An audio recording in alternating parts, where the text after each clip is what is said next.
Have you ever wanted to buy a car? Are you wondering about how to finance it? Today I'll be going over some of the options available to you, so stay tuned.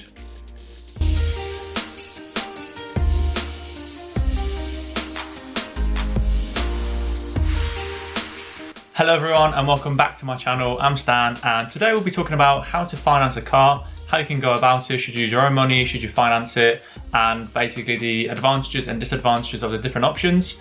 But before we start, I just wanted to say thank you very much for your continuous support. I know I've been kind of quiet recently, but I still appreciate your support. So if you're enjoying the content, please do give us a like, give us a comment, and please consider subscribing. We're this close to 200 subscribers, which will be huge. So yeah, I'd really appreciate if you did. But without further ado, let's get into it. So first of all, we'll be talking about the finance options if you enter into a dealer. So whenever you buy a car using dealer provided finance, you're essentially borrowing money from the finance provider that the dealer is using. So essentially you'll pay a proportion of the car with a deposit, and then the rest you pay off in monthly chunks. So the first option is hire purchase. So hire purchase, or HP, is an agreement where you pay a deposit at the start of the agreement and then you borrow the rest of the amount and then you pay it off in monthly installments, anywhere between 12 and 48 months. Whilst you're paying off the finance company still owns the car. So until you make that last payment, you don't own the car. So one thing to bear in mind is that the amount of the size of your deposit and how many months you want to spread the cost over will determine your monthly payments and will determine how much interest you pay over your period. And once that's done, at the end of the agreement, once you make that last payment, you then own the car outright. You own it fully and the car now belongs to you. So I think this finance option, or the finance agreement, is very simple and very, very easy to understand, because you pay a deposit at the start and then you spread the rest of it in monthly chunks and then you own the car. Simple. So first of all, one of the big advantages is that you can spread the costs. So you don't have to pay for the car up front, and you can sort of make your monthly payments and then you get to own the car at the end. Second one is very simple to understand. So I'm hoping my explanation is good enough for you, but it's very simple to understand and it's quite flexible as well. So you can, like I said, you can spread it out anywhere between sort of 1 or 4 or 5 years, sort of depending on what you want and how much you want to spend. Number 3 is that you get to own the car at the very end. You sort of made all your payments and you get to keep the car and you can do whatever you want with it. And number 4, I think very importantly, HP is very good for people who don't have a great credit rating. So that's because the car is actually used as a security against the debt.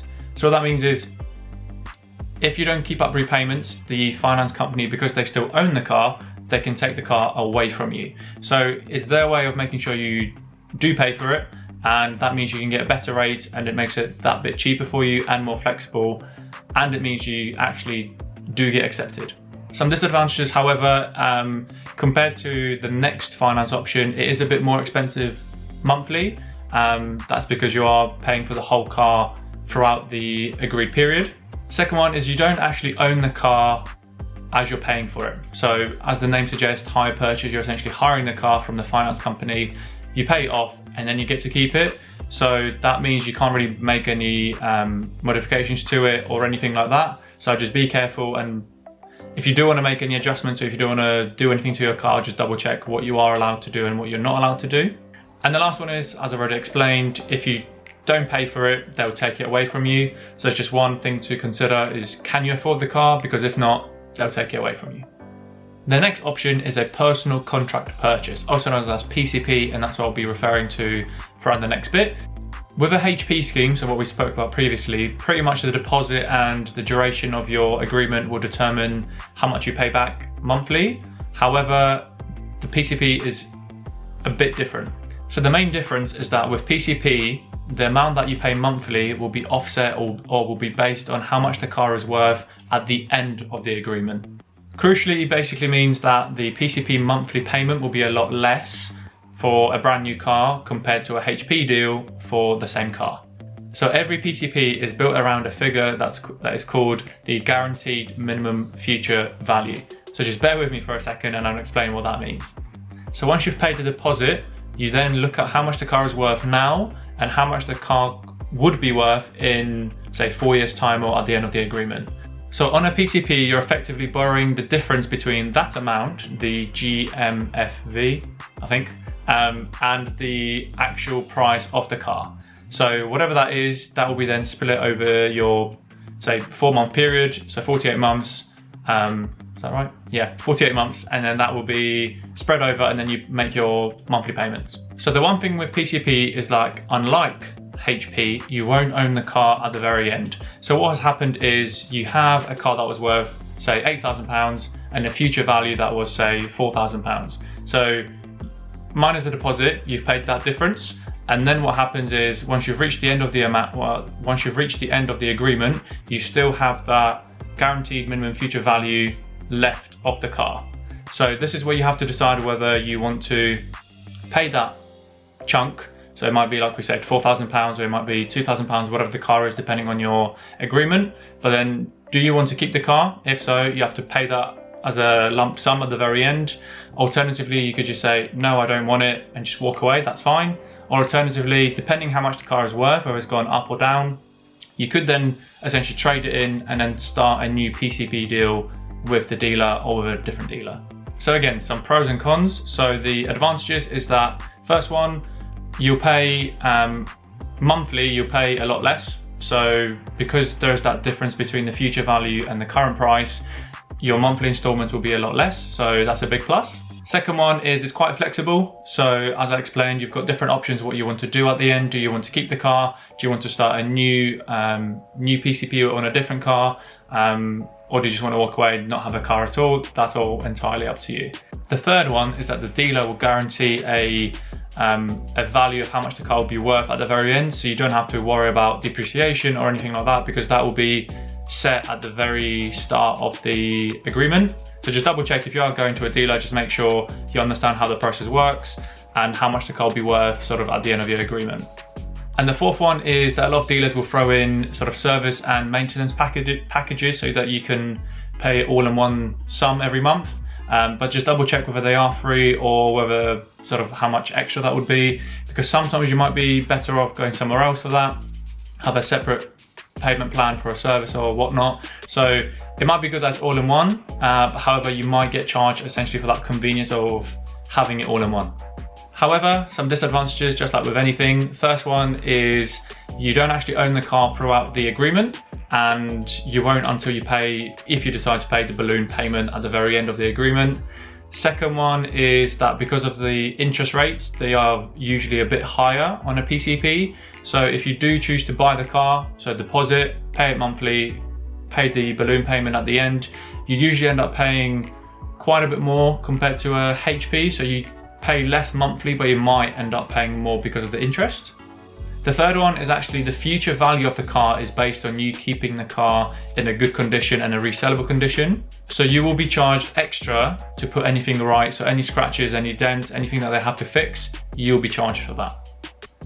The next one is on a PCP, the way it works is they will ask you how many miles you do every year. So it's very important to get this right, because if you say you're doing 8,000 miles, but you actually end up doing 10,000 miles, they'll charge you they charge you the difference. So, I mean, it's usually quite flexible as long as you sort of tell them beforehand, okay, I'm doing more miles because I've moved jobs or whatever. So it's just important to have that communication. So the most important question is, do you want to own the car outright at the very end of the agreement? If so, then probably a HP deal might be better for you, especially if you're buying a used car.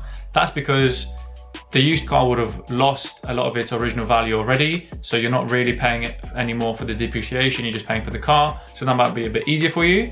However, if you like to change your car every 3 or 4 years, and you want that sort of new car, and you want that flexibility of changing it sort of ever so often, then a PCP might be better for you. So you just have to decide what works best for you and what you can afford, basically. So another option you could use is, this is different to a finance option from a dealer. You could use a personal loan from somewhere else. So this is great, especially if you've got a good credit rating, and that will help you get really good deals. So for example, we've got, so you go to a bank, or you could go to companies like the AA. So like I said, depending on your credit, you could get a loan as the rates offered might be better than financing the car through a car dealer. So it all depends on that. But basically be careful, because like you see here, they may offer you 4%, but by the time they do some digging and give you a decision, you might end up paying 21% like they did to me. So I saw 4%, I thought, wow, that's great, let me apply. And they came back to me and said, actually, we've looked into you, 21%. And I thought, well, no thanks. So just bear that in mind. But if you have a good credit rating, that might be a good option for you.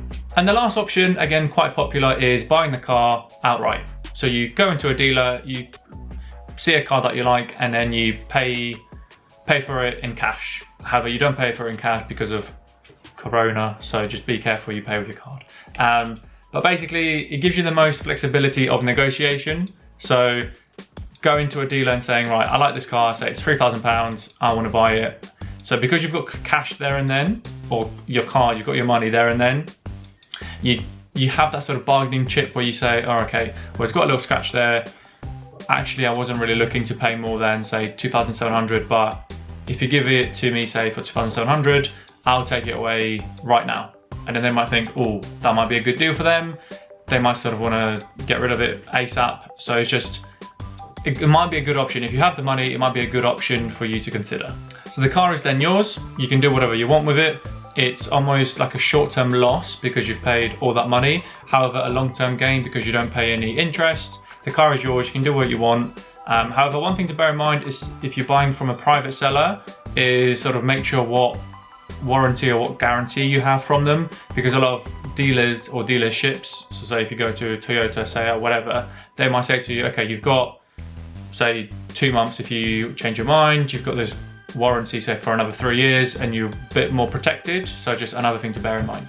So enough about that. Now we'll go into actually me buying a car. So as you can see on the screen here, I've actually been looking at sort of small cars like that. So for example, a Skoda Citigo, a little Fiesta.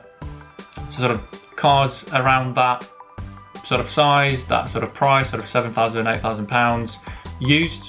A VW up, or nope, you're not supposed to see that one, although that would be nice. However, I actually went out and bought one. So again, I did use a HP finance agreement because it just sort of worked for me best, sort of paying a small deposit and then paying the rest in monthly installments. But I'll play a little clip of me actually getting the car, so looking, sort of going to see it before picking it up, and then actually picking it up from the dealer. So let's roll that now.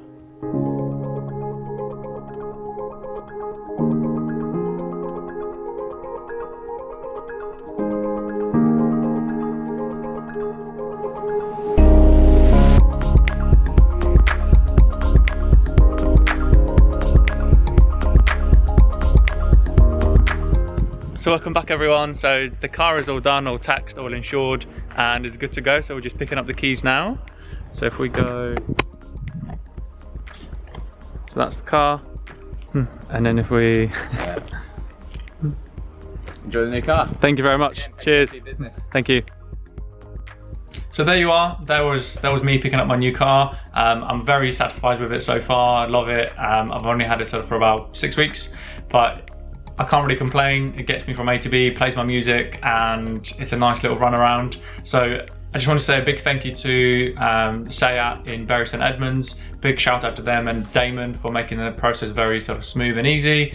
Again, I think it's all about communication. So if you do go to a dealer, speak to them about what you can and can't afford.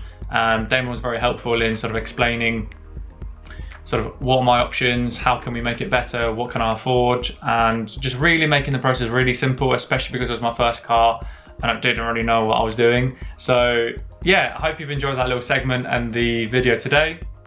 If you did enjoy the video, like I said, please do hit the like button, comment what finance options you're using or what you're considering. And if you have any questions, pop them down below and I'll try and answer them. And do subscribe if you are enjoying this. Again, like I said, we are very close to 200 subscribers. So thank you again. Thank you very much for watching. Hope you have a great week ahead. And remember, save money so that one day that money can save you. I'll see you next time.